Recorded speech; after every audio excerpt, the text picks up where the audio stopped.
ভূপ্রকৃতিগত কারণে কিছু দেশ অন্যান্য দেশের চেয়ে বেশি ভূমিকম্পের ঝুঁকিতে থাকে। জনবহুল এলাকায় এটি মারাত্মক ক্ষয়ক্ষতি ডেকে আনতে পারে, এমনকি সুনামি ও ভূমিধসের মতো দুর্যোগের কারণও হতে পারে। টেকটনিক প্লেটের নড়াচড়া, আগ্নেয়গিরিতে চৌম্বকীয় পদার্থের সঞ্চালন, তাপমাত্রা বা পানির চাপের পরিবর্তন এবং তীব্র বাতাস সহ বেশ কিছু কারণ ভূমিকম্প সৃষ্টি করে। এখন জেনে নেওয়া যাক বিশ্বের কোন কোন দেশ সবচেয়ে বেশি ভূমিকম্প প্রবণ। পৃথিবীর সবচেয়ে ভূমিকম্প প্রবণ দেশগুলোর মধ্যে অন্যতম হল জাপান, কারণ এটি প্যাসিফিক রিং অফ ফায়ার এর মধ্যে অবস্থিত।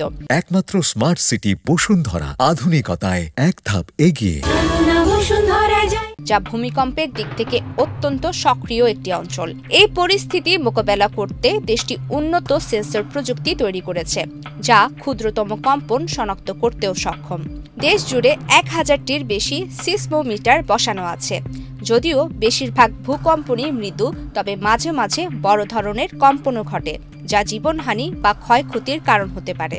জাপানের পর সবচেয়ে বেশি ভূমিকম্প হয় ইন্দোনেশিয়ায়। এখানে প্রায় প্রতি বছর 6 মাত্রার চেয়ে বেশি ভূমিকম্প হয়। শুধু 2018 সালে দেশটিতে 6 মাত্রার বেশি 9টি ভূমিকম্প হয়, যার ফলে হাজার হাজার মানুষ প্রাণ হারান। রিং অফ ফায়ারের উপর অবস্থান করায় আগ্নেয়গিরির অগ্নুৎপাত, সুনামি, খরা ও বন্যার ঝুঁকিও এখানে বেশি। চীনের ভূমিকম্পের এক দীর্ঘ ও ধ্বংসাত্মক ইতিহাস রয়েছে, যেখানে হাজার হাজার মানুষ প্রাণ হারিয়েছেন। 2008 সালে দেশটির সিচুয়ানে 7.9 মাত্রার ভূমিকম্পে 87,000-এরও বেশি মানুষ নিহত বা নিখোঁজ হয়েছিল। একে ইতিহাসের 18তম প্রাণঘাতী ভূমিকম্প হিসেবে চিহ্নিত করা হয়। চীন বেশ কয়েকটি সক্রিয় টেকটনিক প্লেটের উপর অবস্থিত, যা ক্রমাগত একে অপরের সঙ্গে ধাক্কা খাচ্ছে। এর পাশাপাশি দেশটিতে প্রচুর পর্বত এলাকা থাকায় ভূমিধসের ঝুঁকিও বেশি। প্যাসিফিক রিং অফ ফায়ার বরাবর অবস্থিত ফিলিপাইনো। এর পাহাড়ি ভূখণ্ড ভূমিকম্পের সময় প্রাণঘাতী ভূমিধসের ঝুঁকি বাড়িয়ে দেয়। ঘন ঘন টাইফুন ও গ্রীষ্মমণ্ডলীয় ঝড়ও দেশটিকে প্রভাবিত করে। এই প্রাকৃতিক বিপদগুলো মোকাবেলায় অনেক বাসিন্দা মজবুত ভবন নির্মাণের মতো নিরাপত্তা ব্যবস্থা গ্রহণ করে থাকেন। বহু প্লেট সীমানা ও ফল্ট লাইনের উপর অবস্থিত হওয়ায় উচ্চমাত্রার ভূমিকম্পের ঝুঁকিতে রয়েছে ইরান। দেশটির দুর্বল অবকাঠামো এই ঝুঁকি আরও বাড়িয়েছে।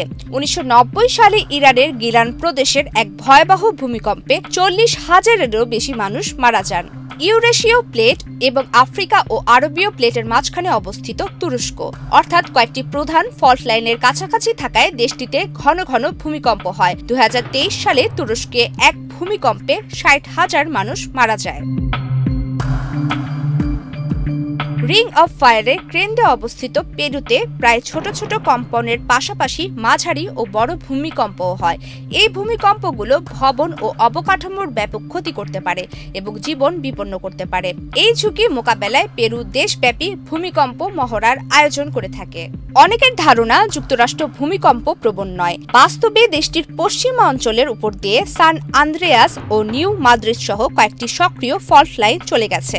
বিশাল জনসংখ্যা থাকায় মাঝারি মাত্রার ভূমিকম্প দেশটিতে ব্যাপক ক্ষয়ক্ষতি করতে পারে। এছাড়া ভূমিকম্পের ফলে প্রশান্ত উপকূলে সুনামির ঝুঁকিও রয়েছে। ইউরেশীয় প্লেট সহ কয়েকটি ক্ষুদ্র প্লেটের প্রান্তে থাকায় ইতালিতে ভূমিকম্পের ঝুঁকি দীর্ঘদিনের। 1908 সালের মেসিনা ভূমিকম্পে 75,000-এরও বেশি এবং 1980 সালের ইউরোপিনিয়া ভূমিকম্পে 2,400 জনেরও বেশি মানুষ প্রাণ হারান। ঝুঁকি সত্ত্বেও দেশটির পাহাড়ি ও উপকূলীয় জনপদগুলোতে মানুষ বসবাস করে। প্যাসিফিক রিং অফ ফায়ার বরাবর অবস্থিত হওয়ায় অন্যান্য দেশের মতো মেক্সিকোতেও নিয়মিত ভূমিকম্প হয়। ভবন নির্মাণে কঠোর নীতিমালা ও দুর্যোগ ব্যবস্থাপনা থাকলেও মানুষকে নিয়মিত মহড়ায় অংশ নিতে এবং জরুরি সরঞ্জাম প্রস্তুত রাখতে উৎসাহিত করা হয়। প্রমিতি কিবরিয়া ইসলাম, বাংলাদেশ প্রতিদিন।